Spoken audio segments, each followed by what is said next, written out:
Hi everyone, my name is Jenna Caldwell. I'm 30 years old. I live in Columbus, Ohio, and until about 8 months ago, I genuinely believed that the biggest mistake of my life was almost getting married to the wrong person. But that's not actually the biggest mistake. The biggest mistake, the one that took me years to fully understand, was spending most of my life trying to earn love from someone who was never going to give it to me. I want to be really clear up front. This is not a story about hating my mother. I don't hate her. I actually spent a long time not being able to admit how badly she hurt me because I loved her. And I think a lot of you are going to understand that because I've seen the comments on stories like mine, and I know a lot of you are living it right now. This is a story about a wedding that never happened, a bully who never should have been invited, a fiancé who knew and said nothing, and a woman, me, who finally decided she was worth more than the scraps she'd been surviving on her whole life. So let's go back to the beginning, because you need to understand where this all started to understand why that one phone call, 3 days before my wedding, broke something open inside me that I didn't even know was still sealed shut. I grew up in a mid-sized town in Ohio, normal suburb, normal neighborhood with its identical front lawns and its block parties in the summer and its church potlucks every other Sunday. On paper, my childhood looked fine. My parents, Carol and Dennis Caldwell, had been married for 34 years. My dad was quiet, kind, a little passive, the kind of man who genuinely hated conflict and would smile and nod through anything just to keep the peace.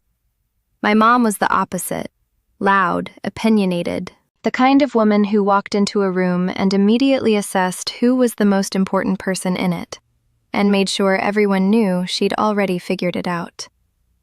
I have one sister. Her name is Brianna. She's 3 years younger than me, and she was always my mother's favorite. I know every daughter thinks that about her sister sometimes, but in our house, it wasn't a suspicion. It was a fact that nobody talked about, the way you don't talk about the smell in a house you've lived in too long. Brianna was prettier in the way my mother valued pretty. She had blonde hair and blue eyes, and she loved clothes and makeup, and she wanted to be a nurse, which my mother thought was respectable and feminine.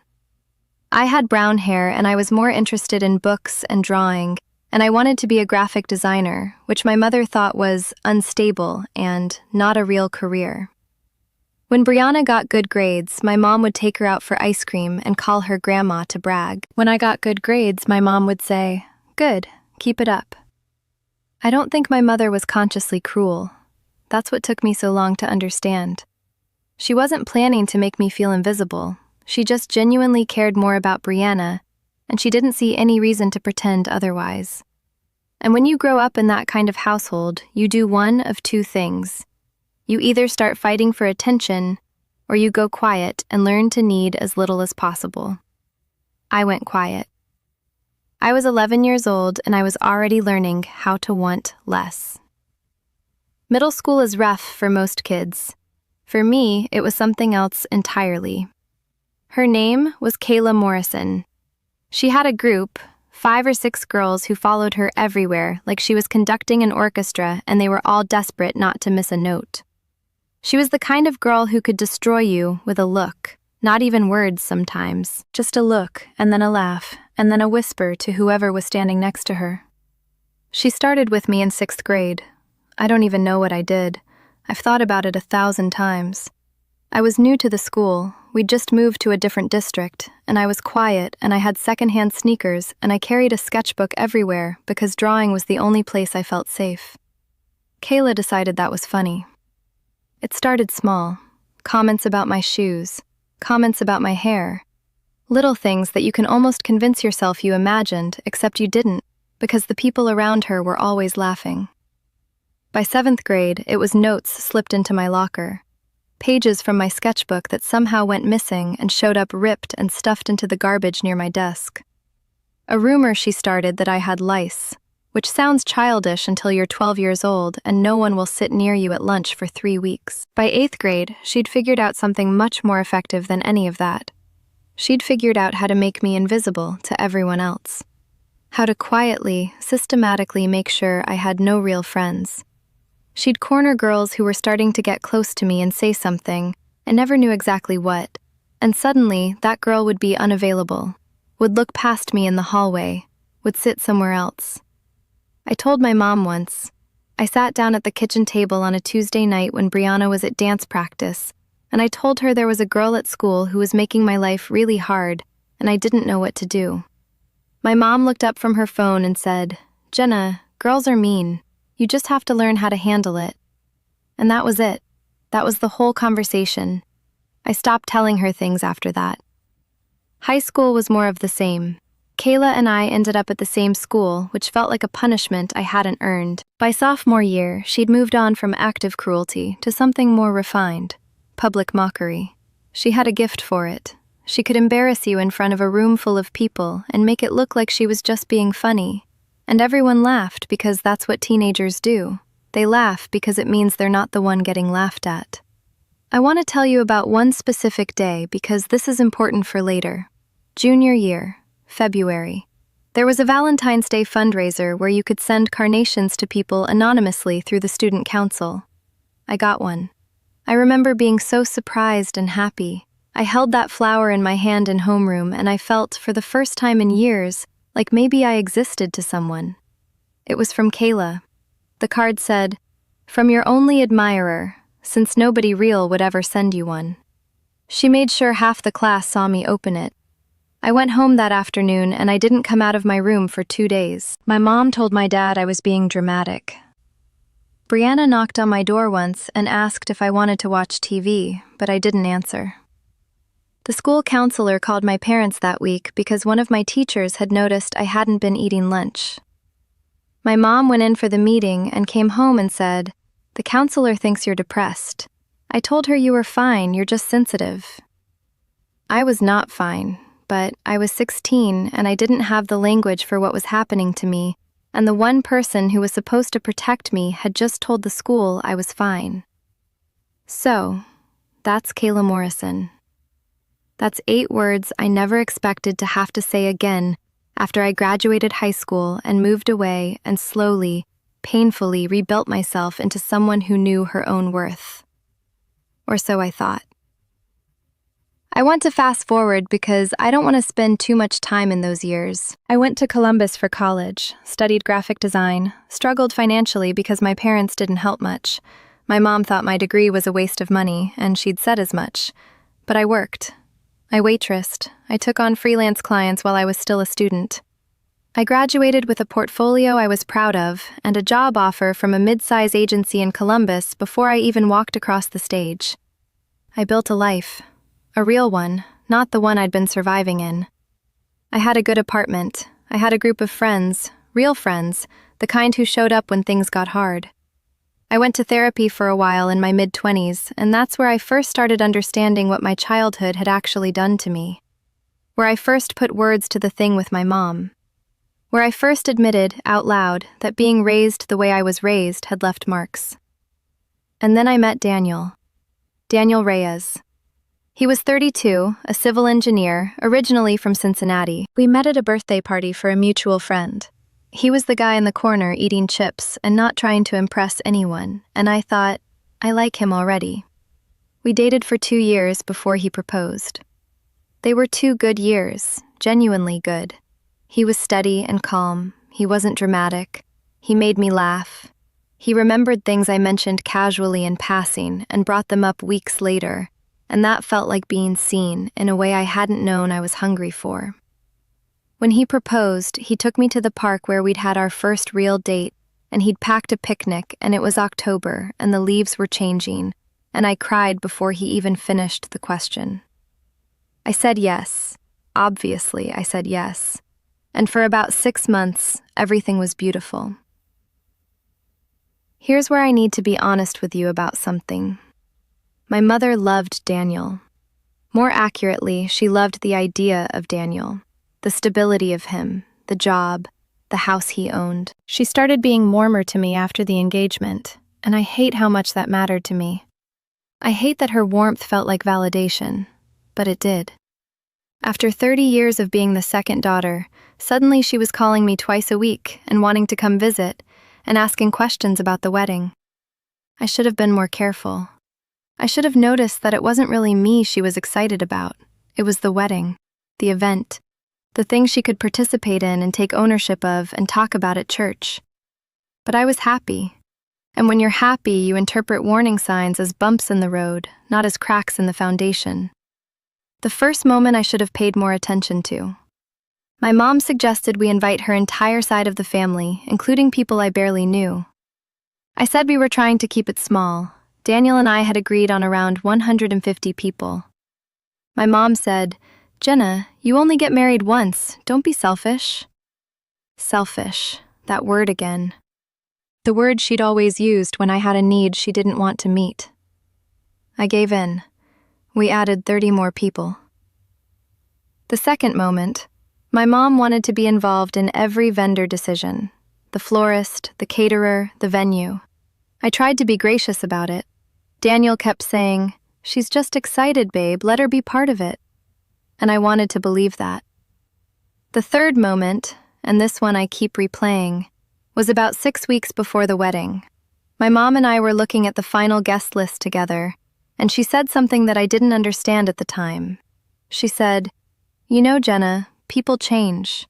People you wrote off a long time ago might deserve a second chance." I thought she was talking about my Aunt Patricia, with whom I'd had a falling out years ago. I should have asked follow-up questions. I didn't. 3 days before the wedding. I want you to picture this. I'm in my apartment, surrounded by final preparations. Favor boxes on the dining table, my dress hanging on the back of my bedroom door. A to-do list on the counter with about 12 things still to check off. My phone has been buzzing all day with vendor confirmations and messages from my bridesmaids. I am 3 days away from the happiest day of my life. And then my phone rings. It's my college roommate, Tara. We've stayed close. She's one of my bridesmaids. She's been at the venue with me. She knows everyone on the guest list. The conversation started normal, wedding stuff. She asked about the rehearsal dinner time. And then she said, kind of casually, kind of carefully, "Hey, so I saw the final seating chart your mom sent to the venue coordinator. There was a name on it that surprised me. I just wanted to make sure I wasn't misreading it." My stomach did something, a small, cold drop. "What name?" I said. Tara was quiet for a second. Then she said, "Kayla Morrison." I didn't say anything for so long that Tara said my name twice to make sure I was still there. Kayla Morrison. The carnation. The notes in my locker. The 3 weeks no one would sit near me at lunch. The 2 days in my bedroom. The mother who told the school I was fine. Kayla Morrison was on my wedding seating chart. I put the phone down. I don't even think I said goodbye properly, and I called my mother. She answered on the second ring, chipper and normal, asking if I'd confirmed the cake delivery. "Mom." My voice came out strange. Not angry yet, just barely holding together. "Who is Kayla Morrison?" Silence. Not the silence of someone confused, the silence of someone caught. "Jenna." "Mom, who is Kayla Morrison and why is her name on my seating chart?" And then my mother said the words that I will hear for the rest of my life. The words that cracked something inside me I didn't even know was still intact. She reached out to me about 2 months ago. She said she felt terrible about how things were when you were kids, and she wanted to make things right. She's changed, Jenna. She's a mother herself now. She has 2 little ones, and she just wanted to come and show you there were no hard feelings. No hard feelings. Her hard feelings. Toward me. I said, "Mom, you are not serious." My mom said, "I thought it would be good for you to have closure." I have closure. I graduated high school and never spoke to her again. That was my closure. Jenna, you're being dramatic. She made my life a living nightmare for 6 years. 6 years, Mom. And the one time I told you about it, you told me to handle it. You went to school and told them I was fine. You were fine. I was not fine. I was 16 and I was... My voice broke, and I hated that it broke. I hated giving either of them that. I was really not fine, Mom. And you knew that, and you did nothing. And now you've invited her to my wedding? My mother's voice went tight. The voice she uses when she's decided she's the one being wronged. I was trying to do something nice for you. I thought, this was not for me. This was never for me. This is for you. Everything is always for you. I hung up. I sat on the floor of my kitchen with my back against the cabinet, and I cried in a way I hadn't cried since I was 17 years old. Not sad crying, grief crying. The kind where something you've been half not believing finally becomes undeniable. If that were the whole story, it would be devastating enough. It's not the whole story. I called Daniel. He was at a work dinner, but he said he'd step outside. I told him everything, my voice still unsteady, still working through what had just happened. There was a pause. I noticed the pause. Daniel? Another pause. And then, okay, so I kind of knew about this. The world went very still. What? Your mom mentioned it to me about a month ago. She said she'd reached out to this girl from your past, and that she thought it would help you move on from some old stuff. I told her I thought she should ask you first, but she said she knew best, and He exhaled. I let it go. I figured if it became an issue, you'd find out and handle it. You'd find out and handle it. Daniel, I could barely form words. You knew. For a month. You knew my mother had invited the person who bullied me for 6 years to our wedding, and you said nothing. I thought your mom was handling it. I didn't want to start drama right before. You didn't want to start drama. Jenna. She put her name on the seating chart, Daniel. This wasn't some casual invite your mom mentioned in passing. She is literally seated at a table at our wedding. I know, and I should have told you. I'm sorry. But can we talk about this tomorrow? I can come over after. No, I said. Don't come over.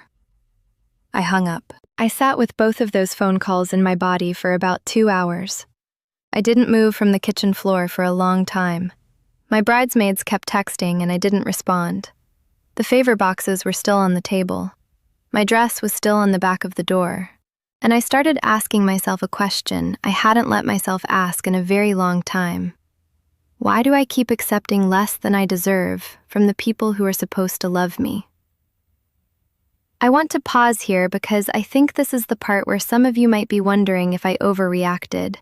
And honestly, if you've dealt with a family like mine, you already know I didn't. But let me explain why, for me, this wasn't just about one invitation. When you grow up as the second daughter, the one who isn't enough, you spend your whole life quietly calibrating. You learn very early that your pain is an inconvenience, that your feelings are dramatic, that things that wound you shouldn't wound you because somebody's decided you're too sensitive. You become a person who doesn't ask for much, who apologizes for things that aren't her fault, who accepts less over and over because you've been trained to believe that less is what you deserve. I had done that with my mother for 30 years. I had done it in friendships. I had done it in jobs. I had been doing it, I was starting to realize, in this relationship too. Accepting Daniel's silence as something forgivable, something I should smooth over and move on from, because making a scene would be dramatic, and dramatic was the worst thing you could be if you were Jenna Caldwell.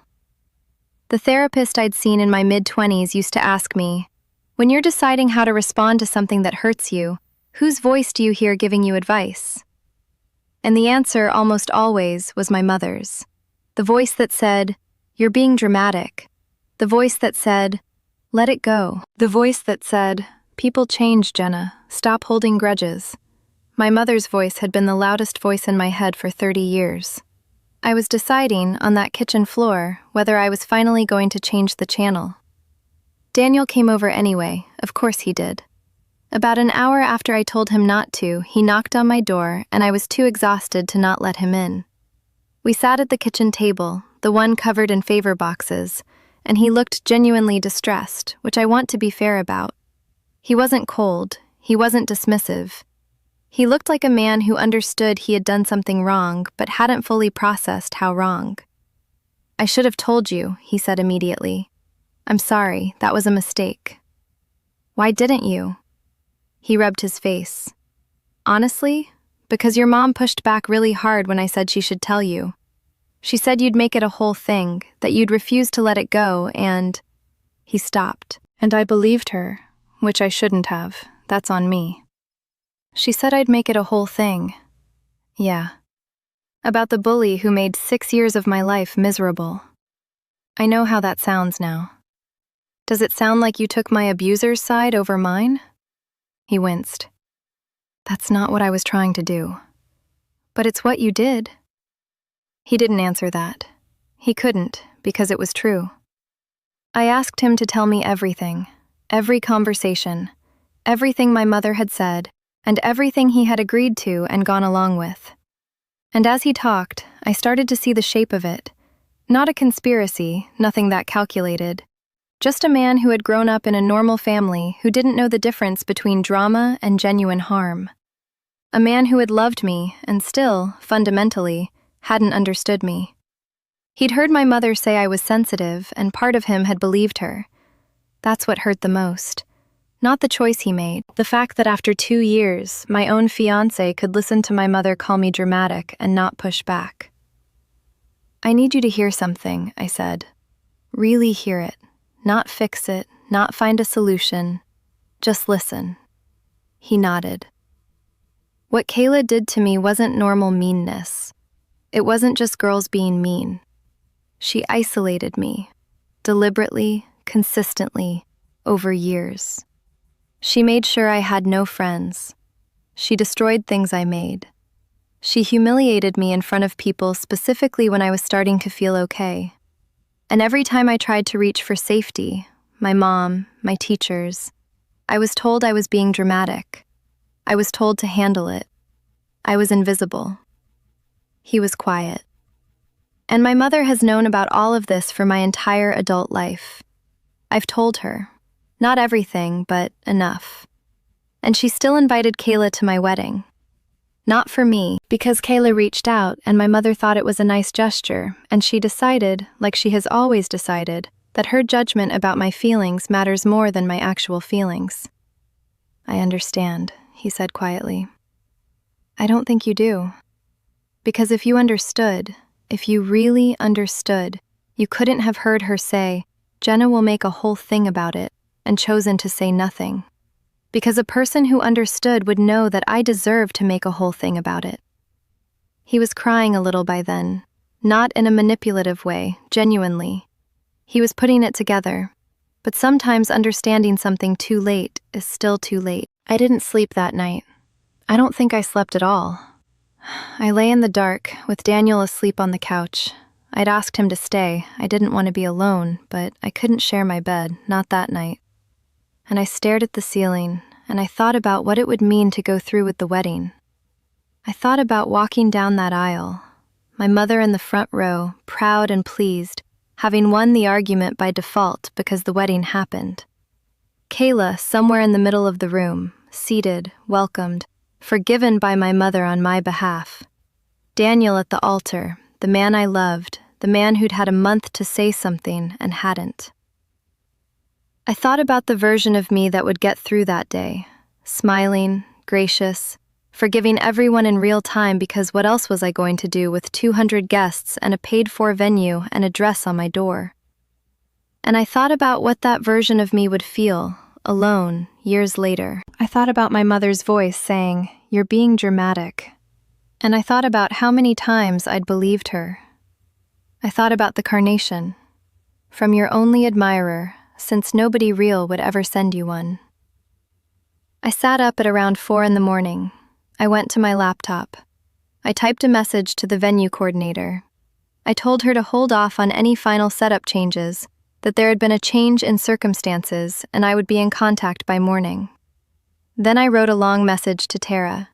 I asked if she was awake. She responded in about 40 seconds. I've been awake. I figured you were. We were on the phone until 6 a.m. Calling off the wedding, the acts begin.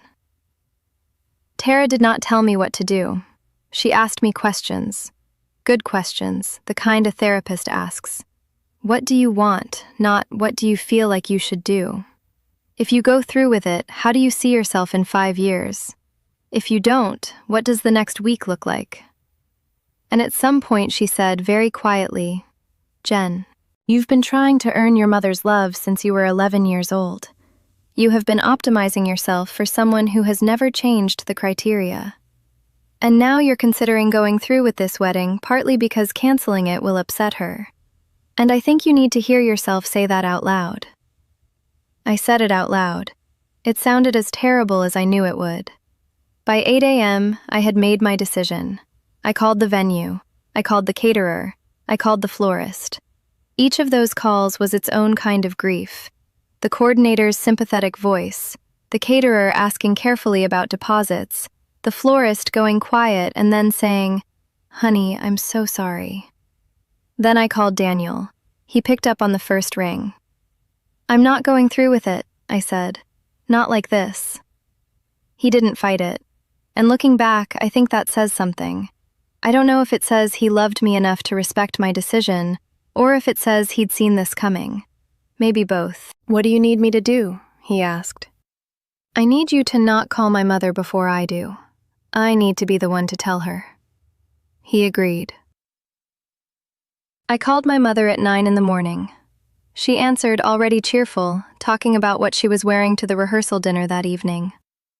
Mom, I need you to stop talking. She stopped. The wedding is canceled. Silence. Then, what? I'm not going through with the wedding, not with Kayla Morrison on the guest list. And here is where it got ugly. My mother, to her credit, or discredit depending on how you look at it, did not cry. She got cold. She got the voice. The tight, controlled voice that in 30 years I had learned to be very afraid of. You are throwing away your entire wedding, she said slowly, because of something that happened when you were a teenager. I'm calling off my wedding because you made a decision about my life without my consent. Again, the way you have always made decisions about my feelings and my pain without my consent. I was trying to help you. You were trying to manage me. That's not the same thing. Jenna. Her voice got colder. Do you understand what this will cost? The deposits? What people will say? I do, actually. I've been on the phone with vendors since 8 a.m. You called the vendors before you called me? I needed to know it was real before I called you, so I couldn't be talked out of it. The silence was long and terrible. I have been planning this wedding for a year, she finally said. I have been there for every decision. You have been in every decision. That's different from being there for me. That is not fair. Mom, I took a breath. I'd been practicing this breath in my head all morning. I need you to listen to me, and I need you to try, really try, to hear me the way you've never been willing to hear me before. She didn't say anything. I chose to take that as permission. I told you about Kayla when I was 12. I told you I was struggling. I told you someone was making my life very hard. And you told me girls were mean and I needed to handle it. And then when it got worse, when I was 16 and really struggling, you told the school counselor I was fine. I was not fine. And I needed you. I needed my mom. Quiet. I have needed my mom a lot of times in my life, and the seat was usually empty. And I have made peace with most of that because I'm an adult and I've worked on it. But this, inviting her to my wedding, making this decision for me, deciding on my behalf that I'm the one who needed closure with someone who hurt me, this is the same thing you've always done. It's always your judgment over mine. It's always your feelings over mine. And I'm not doing it anymore. My mother said, voice breaking for the first time, "I just wanted things to be nice." "I know, Mom. I know you did. I think you actually believe that. But things being nice for a day isn't worth what you asked me to carry." I heard her crying, and I felt something I hadn't expected. Not guilt, for once, but something quieter and sadder. Grief for a mother I'd always wanted and never fully had. "I love you," I said. "I really do. But I need some space, and I need you to actually think about what I've said. Not defend yourself. Actually think about it." I hung up, and I sat in the quiet of my apartment, and I felt, for the first time in maybe my whole life, completely calm.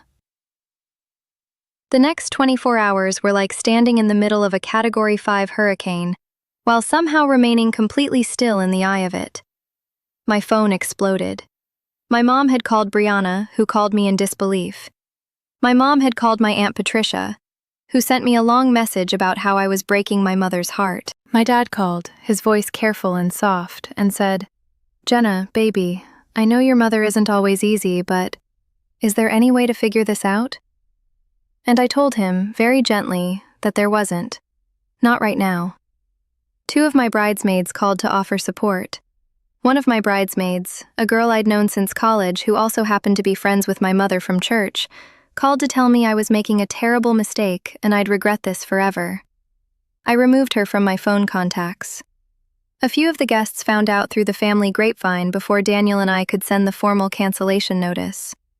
One of his aunts sent me a message that said, and I'm not making this up, "I've already bought my dress." I'm not sure I'm supposed to apologize for that, but I did anyway, because old habits. Daniel and I had one more long conversation 2 days after. He was kind. He was remorseful in a way that felt genuine.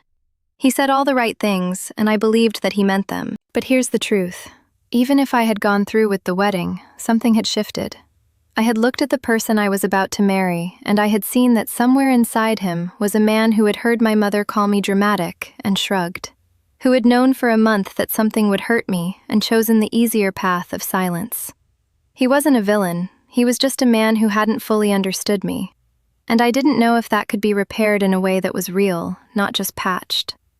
We decided to take a break, a real one. I moved back into my apartment. I'd been spending most nights at his place, and I gave myself permission to not know what came next. 2 weeks after the canceled wedding, I got a message I did not expect. It was from Kayla Morrison. I stared at the notification for about 4 minutes before I opened it. It was long, I'll give her that. It wasn't short or dismissive or trying to sneak past accountability with vague language. She wrote about reaching out to my mother, which she said she'd done because she'd been doing a 12-step type program and was working on making amends. She said she'd told my mother she wanted to apologize to me directly, and that my mother had been the one who'd insisted on the wedding as the venue for this, over Kayla's suggestion that they ask me first. That stopped me. She said she hadn't been comfortable with it, but hadn't wanted to make things more complicated by pushing back on my mother. She said she was sorry. That she'd been a cruel child and she had spent years understanding why. She said she didn't expect forgiveness and wasn't asking for it. She just wanted me to know she had never stopped thinking about some of what she'd done. I sat with that message for a long time. I'm not going to tell you it fixed everything. It didn't. 6 years of damage doesn't dissolve because of one message, even a good one. But here's the thing it did do. It confirmed something. My mother had been told that Kayla wanted to apologize to me directly. And instead of passing that along and letting me decide, my mother had made the decision for me, packaged the apology into a wedding invitation, and presented it to herself as doing something nice for her daughter. My mother had taken someone else's genuine attempt at making things right and turned it into a performance she could attend. Even Kayla's amends had been made about my mother. I wrote Kayla back, just a short note. I said I'd received her message. I wasn't ready to have a conversation, but I didn't wish her harm, and I appreciated the honesty. I told her the part about my mother confirming things I'd needed confirmed. I hit send, and then I sat with the window open and just breathed. 3 weeks after the canceled wedding, my mother asked if we could have lunch. I almost said no. I went back and forth for 2 days. My therapist, I'd gone back to therapy about a week after everything happened, said the choice was mine, but that going in with clear intentions was the difference between a healing conversation and another wound. I went. We met at a diner that used to be our place when I was little.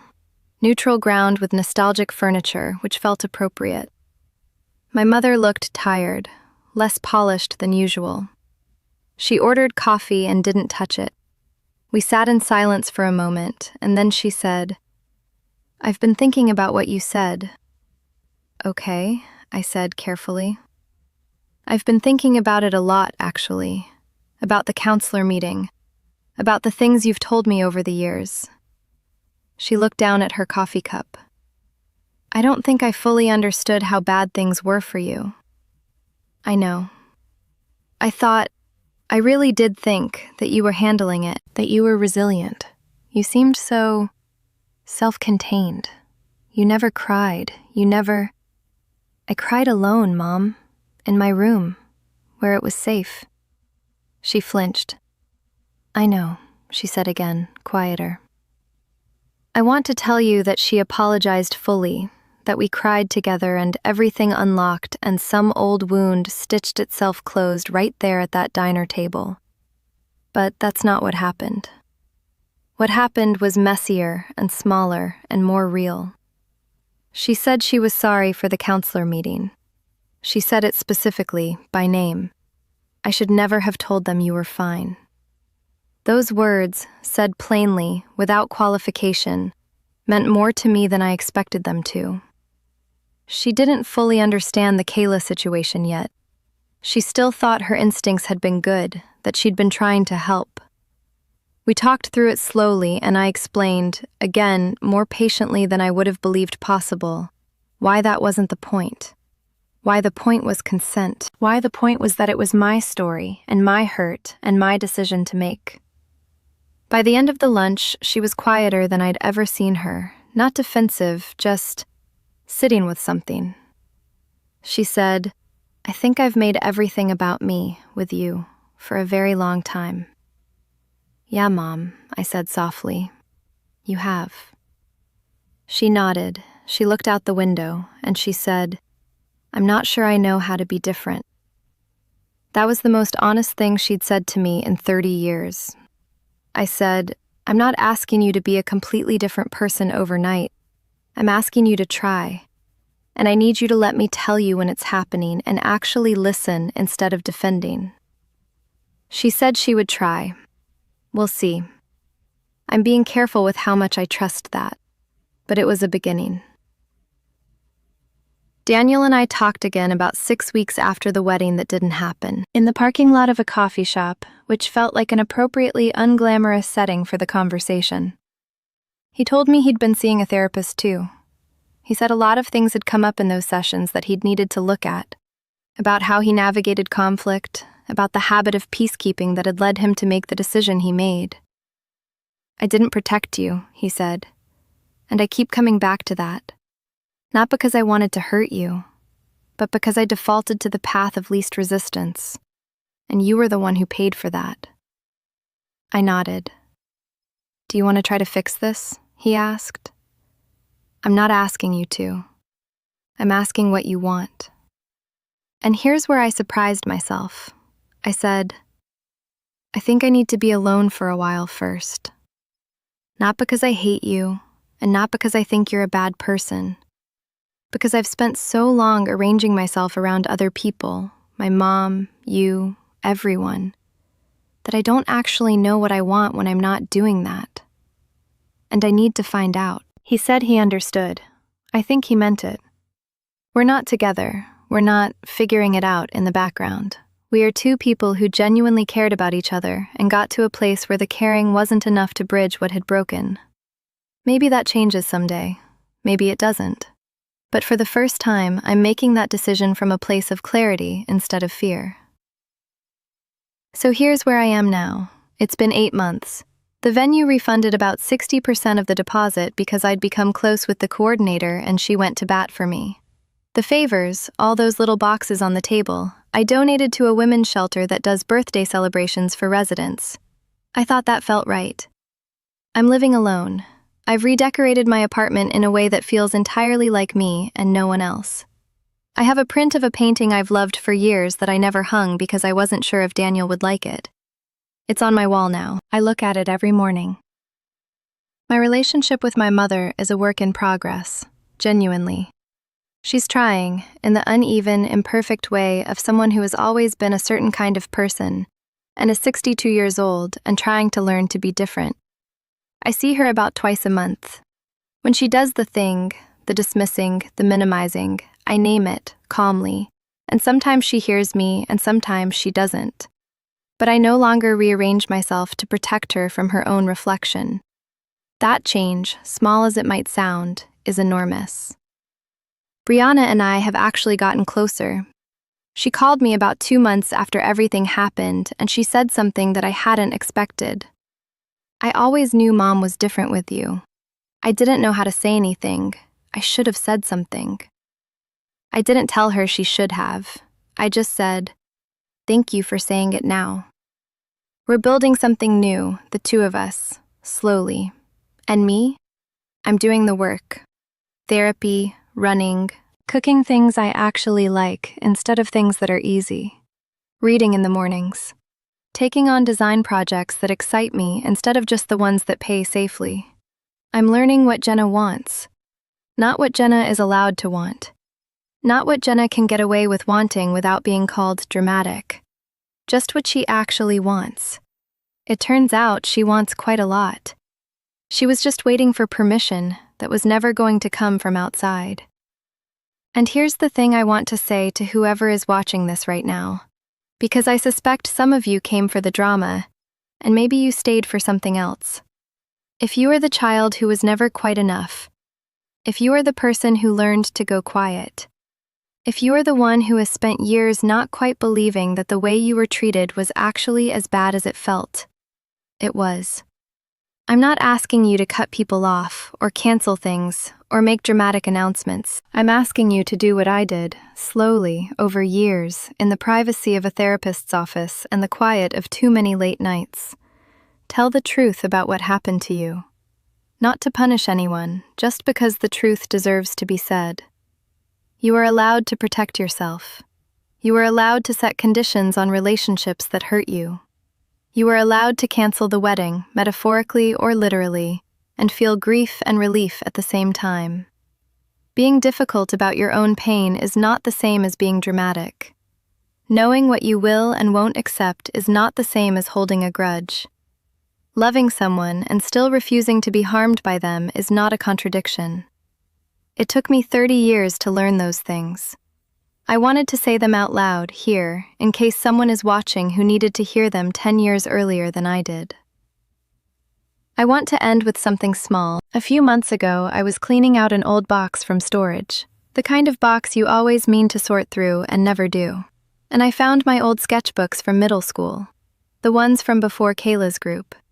I must have had 4 or 5 of them, full of the weird little comics I used to draw, characters I made up, adventures I invented, whole worlds that existed only in my head. I sat on my storage room floor and I read through all of them. And the girl in those pages was so alive, so unself-conscious, drawing whatever she wanted, filling margins, making things up purely for the joy of it.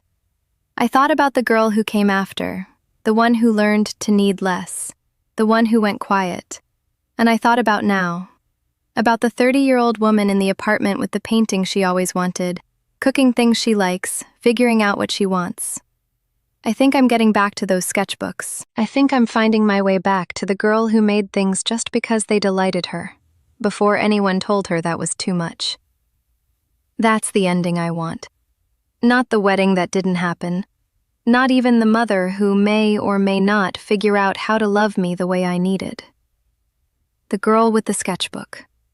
Getting her back. That's the whole story. If any part of this resonated with you, if you've been the quiet one, the one who was always told you were too sensitive, leave a comment below. I read every single one. And honestly, just knowing someone else out there is sitting with something similar makes it feel a little less like carrying it alone. Take care of yourselves. Seriously. You deserve to.